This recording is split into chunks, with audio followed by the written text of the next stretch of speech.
Талғар агробизнес және менеджмент колледжі. Бүгінгі сабағымыздың тақырыбы нивелир аспабы. Сабақтың мақсаты: нивелир дегеніміз не? Нивелир аспабының түрлері, NV1 нивелирінің құрылысы, атқаратын жұмыстарын білу, нивелирлік рейкалар, нивелирлеу тәсілдерімен танысу. Бүгінгі сабағымызды бастамас бұрын психологиялық ахуалымызды қалыптастырып алайық. Психологиялық тест. Экранда берілген 9 ағаштың біреуін таңдаңыз. Ағаштың біреуін таңдаған болсақ, экранға назар салайық.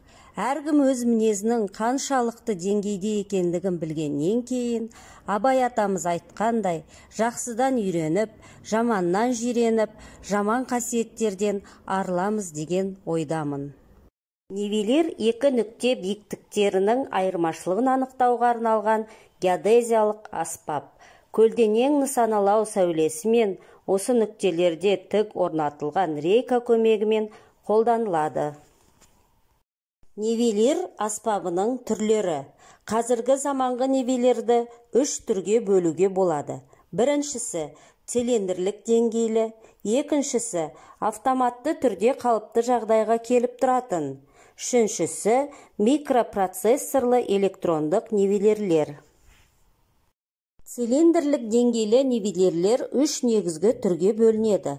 Қатаң бекітілген нивелирлер дүрбісі ауыспалы дүрбіге деңгей орнатылған, дүрбісі ауыспалы және деңгей қондырғыға орнатылған. Автоматты түрде қалыпты жағдайға келіп тұратын нивелирлер 2 топқа бөлінеді. Яғни, біріншісі рейкадан есеп алу индексі жылжымалы нивелирлеу, екіншісі көздеу осін өзгерте алатын оптикалық компенсаторлы. Цилиндрлік деңгейлі нивелирлер. Аталған нивелирлерге қойылатын негізгі талаптар: ол көздеу осі жазық жағдайда болуы керек. Яғни, ол тік жазықтықта бұрылмауы керек. Көздеу осі жазық жағдайда қозғалмайтын болып бекітілген немесе көздеу осі бойымен аударылып салынуы мүмкін. Осы шартты қадағалап отыру үшін көздеу дүрбісінің үстіне немесе бүйіріне сезімтал цилиндрлік деңгей орнатылады. Іс жүзінде құрылыс монтаждау жұмыстарын қамтамасыз етуде. NV1, NVT және NLC типті нивелирлер жиі қолданылады. Солардың ішінде де ең көп тарағаны NV1 нивелирі. Дәл осы жерде NV1 нивелирінің құрылысына тоқтала кетейік. NV1 нивелирі жинаңқы, құрылыс алаңында жұмыс істеуге өте ыңғайлы. Оның ерекшелігі бақылаушы бір қарағанда рейканы, жіп торын және деңгей көпіршігін көре алады. Және деңгей көпіршігі ортасына келгенде бірден есеп алады. Яғни еңбек өнімділігі арта түседі. NV1 нивелирінің дүрбісінің үлкейту шамасы 30 есе болғандықтан, оны тек қана техникалық нивелирлеу жұмысында ғана емес, 3-4 класты нивелирлеу жұмыстарында да қолдануға әбден болады. NV1 нивелирінің құрылысы. Бұл аспаптардың құрылысын екіге бөлуге болады. Жоғарғы және төменгі трегер. Көру дүрбісі объективтен фокустық арақашықтығын реттеп отыратын линзадан және окулярдан тұрады. Фокустық арақашықтығын реттеу кремолер тетігі арқылы іске асады. Дүрбі объективі фокустық арақашықтығын реттеуші линзалар мен 5 линзадан тұратын оптикалық жүйені құрайды. Көру дүрбісіне жанама цилиндрлік деңгей және призмалық блок бір қорап ішінде орнатылған. Призмалық блок арқылы деңгей көпіршігі көру дүрбісі ішіне беріледі.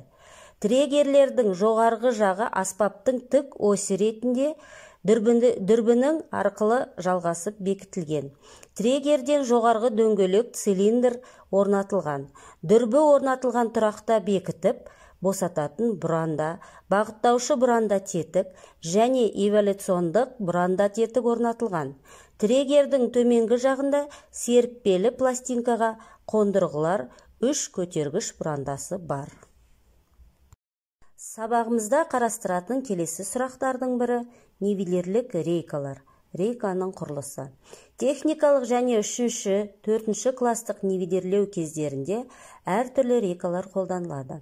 РН 3 типті рейкалар ұзындықтары 1,5 метр, 2 ағаш тақтайдан құралып шарнирмен жалғасқан. Рейкалар бір бүтін тақтайдан жасалу мүмкін. Ұзындығы 3 метр. Рейкаға сантиметрлік цифрлармен белгіленген бөліктері салынады. Бөліктер және сантиметрлік жазулар рейканың бір жағына қара, бір жағына қызыл түспен салынады. Рейкалар дөңгелек деңгейлермен жабдықталады, ал ұштары металл қаңылтырмен қапталады.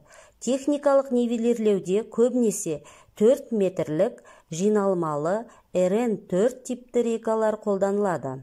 Рейканың қара жағы 0-ден басталады, яғни рейканың табаны 0-мен сәйкес келеді. Қызыл жағы 4687 мм-ден басталады, яғни қызыл жағының 0-і 4687-ге дейін түсірілген деп түсіну қабылданған. Нивелир аспабының құрамына 2 рейка кіреді. Бұл рейкалардың қызыл жағының басталуы бірдей емес, яғни плюс-минус 100 мм. Мысалы, бірінші рейка үшін қызыл жағы 4687-ден басталса, екінші рейканың қызыл жағы 4787-ден басталады. Бұл жағдайда іргелес тұрақтарда рейканың екі жағынан есеп алып, нивелирлеу кезінде олардың арасындағы өсімше бір-бірінен кезегімен плюс-минус 100 мм өзгеше болады. Балалар, сабағымызды жалғастырмас бұрын сергіту сәтін жасайық. Сергіту сәтіміздің тақырыбы есімдер жаттығуы. Шарты: әркім өз есімінің бірінші әрпіне байланысты бойындағы жақсы қасиетін сипаттау. Нивелирлеу деп өлшеу нәтижесінде екі немесе бірнеше нүктелердің бір-бірінен өсімшелерін, яғни биіктігін немесе төмендігін анықтауды айтады. Бұл нүктенің абсолюттік биіктігі, яғни деңгей беттен биіктігі белгілі болса, сол арқылы басқа нүктелердің абсолютті биіктіктерін нивелирлеу, нивелир аспабын пайдалана отырып арқылы оңай пайдалануға болады. ТМД елдерінде абсолюттік биіктіктік ретінде Кронштадт фудштогының 0 алынған. Бұл 0-дік шама көп жылғы бақылау нәтижесінде белгіленген. Осыған дейін сызықтық және бұрыштық өлшемдер арқылы нүктелердің пландық орындарын анықтау сұрақтары қаралды. Бірақ та инженерлік құрылыстарды жобалау немесе құрылыс монтаждау жұмыстарын геодезиялық жұмыстармен қамтамасыз етуде нүктелердің пландық орындарын ғана анықтау жеткіліксіз. Ұзын бойлық трассаның, яғни темір және автожолдар, әртүрлі каналдар, электр, байланыс желілері, тағы профиліндегі нүктелердің өсімшелері арқылы ғана сол трассаны көзге елестетуге болады. Яғни, трассаның сипаттамасын, онда стелген жұмыс көлемін көрнекі түрде байқай аласыз. Сондықтан, нивелирлеу жұмысы ғимараттар мен құрылыстарды жобалау және салу кездерінде олардан ажыратуға болмайтын маңызды геодезиялық жұмыс түріне жатады. Биіктік өсімшесінің қандай әдіспен анықталуына байланысты нивелирлеу бірнеше түрге бөлінеді. Геометриялық, тригонометриялық, физикалық, механикалық және стереофотограмметриялық нивелирлеу әдістері бар. Сонымен қорыта келе, нивелирлеу түрлері: геометриялық нивелирлеу, тригонометриялық нивелирлеу, физикалық нивелирлеу, гидростатикалық нивелирлеу, радиолокациондық нивелирлеу, механикалық нивелирлеу, стереофотограмметриялық нивелирлеу. Ал енді балалар, жоғарғыда аталып өткен нивелирлеу түрлеріне жеке-жеке тоқталып өтсек. Геометриялық нивелирлеу дегеніміз жақын екі нүктенің бір-бірінен биіктігін аспаптың жазық көздеу осі арқылы анықтау болып саналады. Тригонометриялық, яғни геодезиялық нивелирлеу дегеніміз бір-бірінен биіктігі анықталмақшы екі нүкте ара қашықтықты және осы екі нүкте арасындағы көлбеу бұрышты өлшеу арқылы сол екі нүкте арасындағы өсімшені анықтау болып табылады. Физикалық нивелирлеу барометрлік, гидростикалық және радиолокациондық болып үш түрге бөлінеді. Барометрлік нивелирлеу кезінде нүктенің абсолюттік биіктігін, атмосфераның қысымын әртүрлі барометр аспаптарымен өлшеу арқылы табылады. Гидростатикалық нивелирлеу бір-біріне жақын екі түтік ішіндегі сұйық деңгейлерінің айырмасын анықтауға негізделген. Радиолокациондық нивелирлеу кезінде нүктелердің абсолюттік биіктіктерін ұшу аппаратының, яғни ұшақ, тікұшақ, жер серігі, ауа шарлары, тағы сол сияқтылар ішінде орналасқан радиолокациондық аспаптардың көмегімен анықтайды. Механикалық нивелирлеу кезінде арнаулы аспаптың көмегімен жер бетінің профилін механикалық әдіспен салып отырады.